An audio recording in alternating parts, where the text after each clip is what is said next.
Stock market अभी down है और जब स्टॉक मार्केट डाउन होता है तो सबका ध्यान जाता है ऐसे प्रोडक्ट्स में जो आपको एक फिक्स्ड इनकम दे सकते हैं।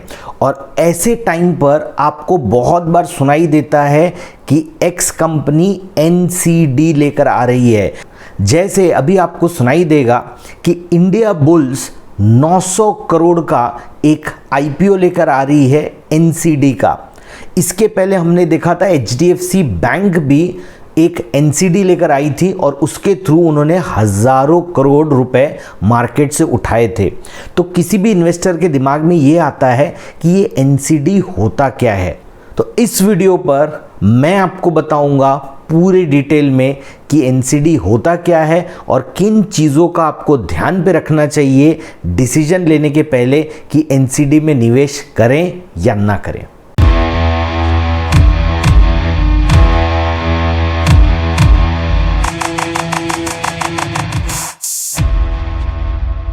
तो चलिए सबसे पहले समझते हैं NCD का फुल फॉर्म क्या है।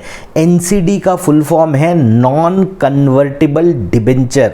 तो इससे आपको एक चीज़ तो समझ में आनी चाहिए कि ये डिबेंचर है। अब इस डिबेंचर को इशू कौन करता है? इस डिबेंचर को इशू करते हैं कॉरपोरेट्स, कंपनियां। जब कभी भी कंपनी को पैसे की ज़रूरत होती है तो या तो वो मार्केट में शेयर्स छोड़ते हैं, यानी वो इक्विटी रेस करते हैं, लोगों को कंपनी में हिस्सेदार बनाते हैं, या अगर उन्हें पैसे की ज़रूरत है लेकिन वो इक्विटी डाइल्यूट नहीं करना चाहते, वो आपसे उधार में पैसे लेना चाहते हैं, यानी वो आपको कहेंगे कि आप उनकी कंपनी को पैसा दीजिए और एक तय समय में कंपनी आपके पैसे आपको लौटा देगी। साथ में जितने टाइम तक वो आपके पैसे यूज़ करेंगी आपको पीरियोडिक इंटरेस्ट देते रहेंगी। तो ये तो हो गया डिबेंचर। अब आपके दिमाग में एक क्वेश्चन आएगा, ये तो कुछ फिक्स डिपॉजिट के तरह ही लग रहा है। तो बिल्कुल ये फिक्स डिपॉजिट की तरीके से है, जहां पर बैंक आपसे पैसा लेता है और इंटरेस्ट देता है, और यहां पर क्या हो रहा है कि कंपनी आपसे पैसे ले रही है और आपको उसके बदले में इंटरेस्ट दे रही है। अब बारी आती है नॉन कन्वर्टेबल डिबेंचर्स की। नॉन कन्वर्टेबल डिबेंचर्स वो डिबेंचर्स होते हैं जिन्हें इक्विटी शेयर्स में कन्वर्ट नहीं किया जा सकता। इसका मतलब है कि ऐसे भी डिबेंचर्स होते हैं जो आगे समय पर जाकर डिबेंचर से शेयर्स में तब्दील हो जाते हैं। लेकिन हम बात कर रहे हैं नॉन कन्वर्टेबल डिबेंचर्स की, तो हम स्टिक करेंगे ऐसे डिबेंचर्स पे जो आगे जाकर इक्विटी शेयर्स में कन्वर्ट नहीं हो सकते। अब चलिए इसे थोड़ा सा और डिटेल में समझते हैं, इसके फीचर्स को समझते हैं और इनके ड्रॉबैक्स को भी समझते हैं।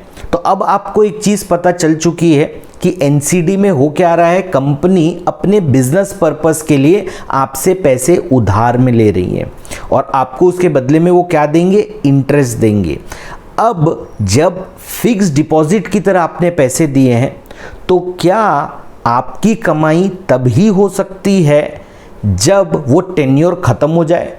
तो पहली बात, आपको लगातार इंटरेस्ट मिलते रहेंगे। इंटरेस्ट कब कब मिल सकते हैं? इंटरेस्ट आपको मंथली मिल सकता है, क्वार्टरली मिल सकता है, आपको ईयरली मिल सकता है।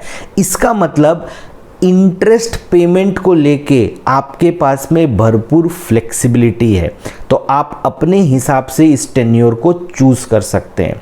सेकेंड, जब फिक्स डिपॉजिट की सुविधा अवेलेबल है तो आप क्यों किसी कंपनी को पैसे दोगे सेम काम के लिए? तो इसके पीछे का कॉन्सेप्ट आप समझ लीजिए। कोई भी कंपनी के NCD में आप तभी इन्वेस्ट करोगे जब वो आपको नॉर्मल फिक्स डिपॉजिट से ज़्यादा इंटरेस्ट रेट दे रहा होगा। तो अगर आप नोटिस करेंगे तो जो भी इंटरेस्ट रेट मार्केट में चल रहा होगा फिक्स डिपॉजिट्स के, उससे आपको 1 से 2% ज़्यादा मिल जाते हैं NCDs में। तो अभी जब इंटरेस्ट रेट हाई है तो आपको NCDs मिलेंगी 9.3, 9.5, 9.8, किसी टेन्योर में आपको 10% भी मिलेगी। ये सारे रेट्स आपको FD में अवेलेबल नहीं है। तो क्या आप सिर्फ इंटरेस्ट के लिए ही एनसीडी में इन्वेस्ट कर सकते हो? जी नहीं, आप कैपिटल गेन्स के लिए भी कर सकते हो। यहाँ पर आपको समझना ये है कि आपका ये जो एनसीडी है, जब आपने इसे परचेज कर लिया आईपीओ यानी जब पहली बार आ रहा है, इसके बाद ये लिस्ट हो जाते हैं स्टॉक एक्सचेंजेस में। जैसे आप शेयर्स बाय और सेल कर सकते हो, ठीक वैसे ही आप एनसीडी को बाय और सेल कर सकते हो। तो अगर आपने कोई एनसीडी ली है जिसका रेट था 1000, कुछ समय बाद अगर आपने देखा कि इसका रेट हो गया है 1100, तब आप जब इसे सेल करते हो तो आपको जो कैपिटल गेन होगा वो आपको 10% का होगा। ये मैंने आपको एक एग्जाम्पल दिया है, ज़रूरी नहीं है कि एग्जैक्टली यही रेट्स आपको मिलेंगे। अब क्योंकि ये स्टॉक एक्सचेंजेस में लिस्टेड है तो एक और चीज़ अच्छी आपको यहाँ पर मिलती है कि आप इस एनसीडी से जब चाहे तब निकल सकते हैं। बट इशू एक ही होगा, अगर माहौल अच्छा होगा तो आपको प्रीमियम मिलेगा, यानी आप ऊपर के रेट पे निकलोगे, और अगर मार्केट ठीक नहीं होगा तो आपको उसको लॉस में निकलना पड़ेगा, लेकिन लिक्विडिटी आपकी बनी रहेगी। अगर आपने एनसीडी में इन्वेस्ट किया है तो मार्केट में जब इंटरेस्ट रेट चेंज होंगे अप या डाउन, तो उससे क्या आपके इन्वेस्टमेंट में असर पड़ेगा? जी हाँ, बिल्कुल असर पड़ेगा, लेकिन वो टेम्पररी असर होगा। यानी कि अगर जब आप देखते हैं कि ये स्टॉक एक्सचेंजेस में लिस्टेड है तो इसके तो रेट्स रोज़ अप डाउन हो रहे हैं, तो रोज़ अप डाउन वो हो कैसे रहे हैं? जब जब मार्केट में इंटरेस्ट रेट बढ़ेंगे, तो जब नए प्रोडक्ट आपको अच्छे इंटरेस्ट रेट पे मिल रहे हैं तो आपकी जो डिमांड होती है पुराने प्रोडक्ट की, यानी कि वो प्रोडक्ट जो आप खरीद के रखे हो उसकी डिमांड ऑटोमेटिकली कम हो जाएगी, तो प्राइस भी कम हो जाएगी। लेकिन अगर लगातार इंटरेस्ट रेट घटते रहते हैं, उस केस में होगा ये कि आपके पुराने प्रोडक्ट की डिमांड बढ़ जाएगी। तो याद रखिए, जब जब इंटरेस्ट रेट आपके एनसीडी खरीदने के बाद बढ़ेंगे तो रेट्स नीचे आएंगे, जब जब इंटरेस्ट रेट घटेंगे तो आपके एनसीडी की वैल्यू बढ़ती जाएगी। लेकिन ये टेम्पररी है, ये उतार और चढ़ाव टेम्पररी है। अगर आपने टेन्योर तक, अब टेन्योर कौन सा होगा?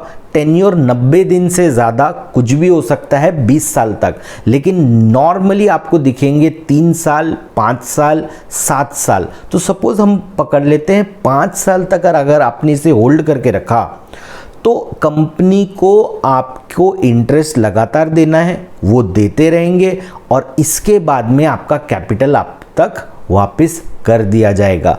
तो अगर आप टेन्योर के अंत तक बने रहते हैं तो यहाँ पर आपका रिस्क ऑलमोस्ट खत्म हो जाता है। तो टैक्सेशन पे होगा क्या? अगर आप इस पर 10% का टैक्स लगता है विदाउट इंडेक्सेशन और 20% का टैक्स लगता है विथ इंडेक्सेशन। अब सबसे इम्पॉर्टेंट बात जो आपको ध्यान पे रखनी है कि एनसीडी 2 टाइप के होते हैं, एक होता है सिक्योर्ड एनसीडी और एक होता है अनसिक्योर्ड एनसीडी। जो सिक्योर्ड एनसीडी होता है वो सबसे सेफ होता है, क्योंकि इसका मतलब है कि आपने जितने पैसे दिए हैं उसके अगेंस्ट में कंपनी के पास में एसेट्स हैं जिस पे आप क्लेम कर सकते हो। इसका क्या मतलब हुआ? इसका मतलब ये हुआ कि अगर कंपनी नुकसान में चले जाती है और कंपनी एनसीडी नहीं रीपे कर पाती, आपके अमाउंट को नहीं रीपे कर पाती, तब आप कंपनी के एसेट्स पे आप अपना क्लेम कर सकते हो और उस एसेट्स को बेचकर आपके पैसे का रीपेमेंट हो जाएगा। तो कभी भी अगर आप एनसीडी में इन्वेस्ट कर रहे हैं तो सिक्योर्ड एनसीडी में ही इन्वेस्ट करने की कोशिश कीजिए। इसके बाद में आपको एक और चीज़ ध्यान में रखनी है कि जब कभी भी ये एनसीडी इशू होते हैं तो इनकी क्रेडिट रेटिंग्स होती हैं। तो जो सबसे अच्छी क्रेडिट रेटिंग होती है वो AAA की होती है। इसके अलावा आपको हमेशा 2 चीज़ें देखनी है। पहली जो मैंने आपको कही सिक्योर्ड है या अनसिक्योर्ड है, और दूसरी चीज़ जो मैंने आपको अभी बताई कि वो आपको देखना है कि इसकी क्रेडिट रेटिंग क्या है। अब लास्ट में इस चीज़ को समझ लेते हैं कि नॉर्मली मिनिमम इन्वेस्टमेंट कितना होता है। मिनिमम इन्वेस्टमेंट होता है 10,000 का।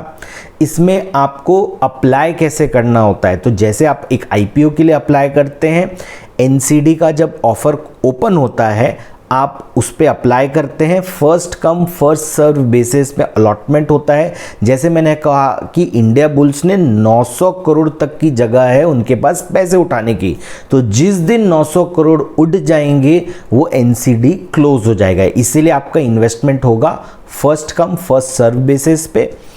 इसके अलावा आपका जो पैसा डिडक्ट होता है वो एस्बा के थ्रू होता है, यानी application supported by blocked amount.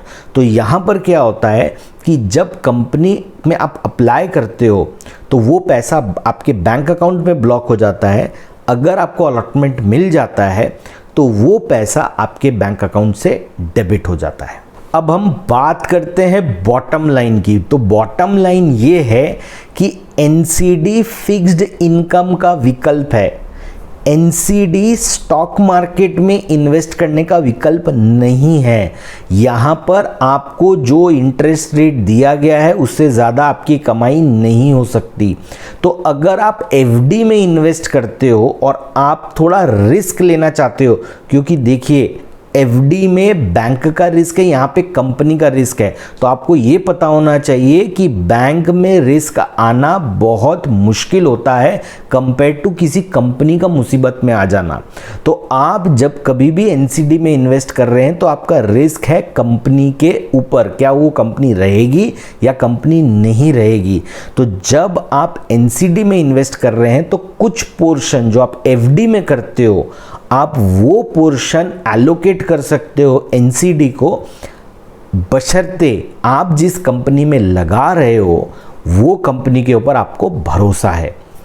इसके अलावा आप कभी भी ये मत सोचिए कि मार्केट अभी डाउन है, मैं अभी एनसीडी में निकाल लूँगा, जब मार्केट अप होगा तब मैं एनसीडी से निकालकर स्टॉक मार्केट में आ जाऊँगा। देखिए एसेट एलोकेशन होता है, तो आपको एक पोर्शन डेट को देना है और एक पोर्शन इक्विटी को देना है। आप टाइमिंग करने की कोशिश ना करें। जिस किसी को ये चीज़ करनी है कि भाई मैं इक्विटी और डेट में फ्लेक्सिबल तरीके से इधर से उधर जाता रहूँगा, तो वो मैन्युअली एक रिटेलर के लिए करना मुश्किल होता है। ये सब चीज़ों के लिए एक बैलेंस एडवांटेज फंड कैटेगरी है। मैं आगे चलकर इसके बारे में भी वीडियो बनाऊंगा, लेकिन मैंने आपको एक चीज़ बता दी कि आप एसेट एलोकेशन के लिए एनसीडी में इन्वेस्ट कर सकते हैं, बट कभी भी ये ना सोचें कि ये एक अल्टरनेटिव है स्टॉक मार्केट का। तो दोस्तों उम्मीद करता हूँ आपको ये हमारा वीडियो पसंद आया होगा। मेरी कोशिश एक ही चीज़ की रहती है कि आप जब कभी भी कोई न्यूज़ सुनते हैं या कोई इन्फॉर्मेशन आपके पास आती है तो आपके पास में इतनी बेसिक जानकारी होनी चाहिए कि आप उस चीज़ की अच्छाई और बुराई दोनों को देख सकें, उसके बाद में डिसीजन ले सकें कि ये चीज़ क्या मेरे लिए अच्छी है या नहीं है।